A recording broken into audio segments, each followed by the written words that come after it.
This is just one of the debris fields. Zach, careful of that wire. This is just one of the debris fields. This used to be a car dealership or some sort of car business, we've surmised based on the cars here. But look how they were just flipped around like toys. You can see a couple of them there.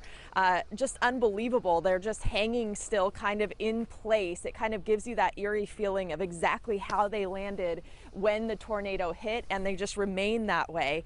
Rubble everywhere. You can't even really tell what things are or what they were. You can kind of make out some things. There's a gasoline tank there. There's broken glass everywhere, chains, buckets. If we go over this way, just shreds of things everywhere. This appears to be some sort of upholstery of a car. It was a car seat or something like that. And then here you just see these cars completely flipped over. And you mentioned it, this is considered the worst tornadic event in the Commonwealth's history here in Kentucky.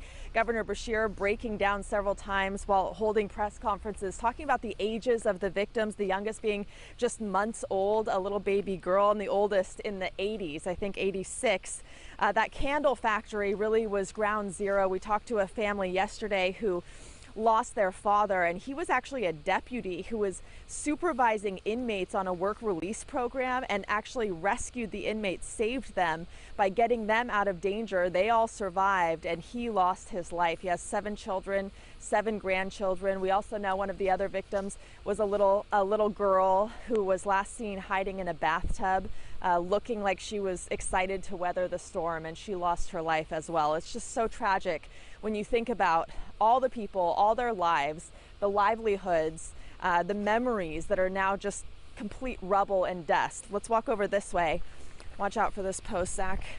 We're gonna walk over this way. I wanna show you just the sheer force of the winds and everything that went through it. There's barbed wire everywhere. It's a little hard to navigate some of it. Crews have arrived now and they're cleaning up. They're installing a fire hydrant. I don't know if you can see that. They're installing a fire hydrant so that just in case something breaks out, they're able to handle that, because the last thing they need is another disaster on their hands.